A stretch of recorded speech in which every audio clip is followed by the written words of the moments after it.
अपनी बुनी काल्पनिक दुनिया में जीने लगता है सिजोफ्रेनिया का शिकार इंसान। विश्व सिजोफ्रेनिया दिवस के अवसर पर वरिष्ठ मनोरोग चिकित्सक कमल किशोर वर्मा द्वारा चिकित्सा कैंप लगाया गया। यह शिविर मस्तिष्कीय रासायनिक जनित प्रक्रिया के तहत किसी भी इंसान की सोच में बदलाव लाने वाला रोग कहलाया जाता है। इसकी जानकारी देते हुए वरिष्ठ मनोचिकित्सक ने बताया कि कोई भी व्यक्ति भ्रम जैसी स्थिति का शिकार हो जाता है, जिसके तहत वह एक अलग ही दुनिया में जीना शुरू कर देता है, अपने आप से बातें करने लगता है, कानों में किसी की आवाज आना, घर के सदस्य या लोगों से कम बातें करना, आंखें ना मिलाना, हर किसी को अपना दुश्मन समझ लेना जैसे लक्षण प्रकट करता है और ऐसे में वह अपने परिजनों से दूर होता चला जाता है। इस कैंप की जानकारी देते हुए वरिष्ठ मनोचिकित्सक डॉक्टर कमल किशोर वर्मा ने बताया कि इसके लक्षणों को देखकर लोग भूत प्रेत या किसी आत्मा का चक्कर समझ बैठते हैं और तांत्रिकों की ठगी का शिकार हो जाते हैं, जबकि दवाओं से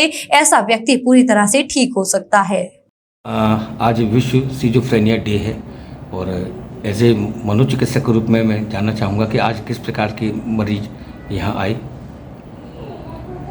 नमस्कार हेमंत जी, मैं डॉक्टर कमल हूँ, मैं मनोचिकित्सक हूँ और आज विश्व सिजोफ्रेनिया दिवस हमने सेलिब्रेट किया और इसके से संबंधित मरीज हमने देखे।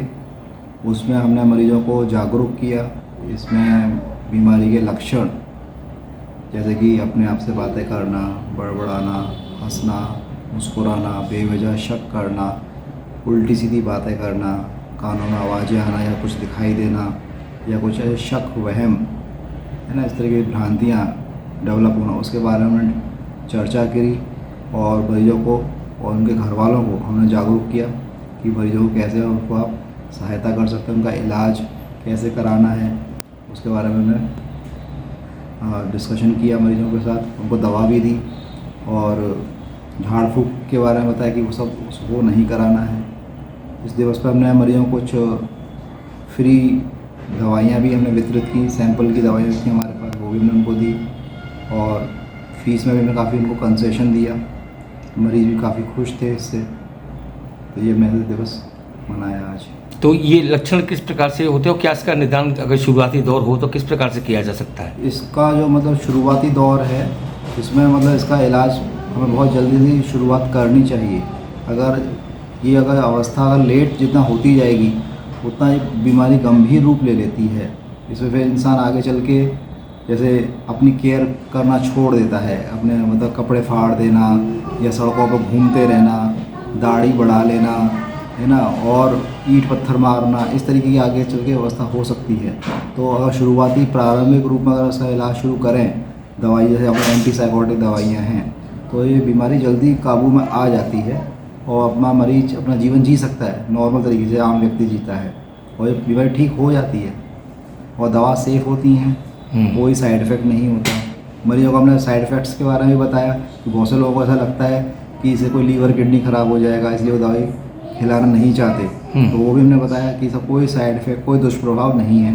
जैसे BP शुगर की दवाइयाँ चलती हैं वैसे ये दवा भी चलती हैं, सेफ दवाइयाँ होती हैं, हमने बताया उनको सबको। अच्छा, बच्चों में भी कुछ इस प्रकार की आदतें पाई जाती है, जैसे बच्चा चुप रहता है, किसी से मिलता जुलता नहीं, अपने आप में बस खेलता रहता है बस केवल, तो क्या ये सिजोफ्रेनिया की लक्षण माने जा सकते हैं? क्योंकि बच्चे बता नहीं पाते हैं और माँ बाप उसके ध्यान नहीं दे पाते। नहीं, बच्चे छोटे जो होते हैं इसकी जो इतना जल्दी तो नहीं होता है।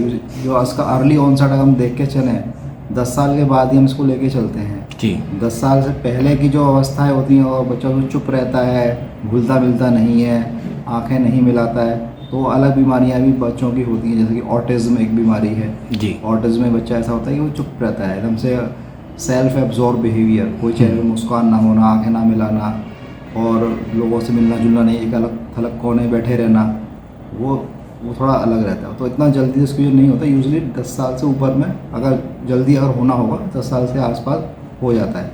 यूजुअली इसकी जो उम्र है 18 से 28 साल की सी रेंज होती है जी। जैसे बच्चा कोई अगर हाई स्कूल में है या इंटर में है तो इसकी शुरुआत हो जाती है। तो इसका कारण क्या रहता है? क्या कुछ लक्षण ऐसे, क्या कुछ खान पान का असर होता है या कुछ माहौल का असर होता है, क्या कुछ होता है इसमें? इसका जो बेसिकली दिमाग में रसायन होते हैं, न्यूरोट्रांसमीटर है डोपामीन जी। तो डोपामीन का एक इम्बैलेंस होता है दिमाग में। ये डोपामीन बैलेंस कुछ स्ट्रेसर्स लाइफ में अगर हो उसकी वजह से भी हो जाता है। कोई अगर नशा करता हो जैसे गांजा, भांग, चरस या स्मैक या अल्कोहल, तो उसकी वजह से भी हो जाता है। अगर पेरेंट्स में अगर है स्किज़ोफ्रेनिया के लक्षण, तो बच्चों में भी चांस होते हैं कि वो आ जाए। कभी कभी ये विदाउट रीज़न भी हो जाता है कि इसका प्रेवलेंस हमने देखा 100 में से 1 व्यक्ति को होता है, तो ऐसा भी इसमें हो जाता है। केमिकल में डोपामिन की वजह से ही होता है। तो कुल मिलाकर कहा जाए कि मस्तिष्क की ये रासायनिक प्रक्रिया जो होती है उसके तहत ये सब। हाँ, मस्तिष्क में कुछ केमिकल इम्बैलेंस होता है, उसकी वजह से होता है ये। तो इसका मतलब कोई झाड़ फूक में इसका इलाज नहीं है। इसका जो एंटीसाइकोटिक दवाइयाँ होती हैं जो रसायन के इम्बैलेंस को ठीक करती हैं, वही इसका इलाज है। Mathura neuro super speciality hospital emergency सेवा 24 घंटे उपलब्ध। अब आपको नहीं जाना पड़ेगा अपनी गंभीर बीमारियों के इलाज के लिए दिल्ली एनसीआर के महंगे अस्पतालों में, क्योंकि अब आपके मथुरा शहर में उपलब्ध मथुरा शहर के सबसे अनुभवी neuro surgeon doctor Praveen Kumar, doctor Rajat Arora. Mathura neuro super speciality hospital, Radhika Vihar, NH2 near Mandi Chauraha, Mathura.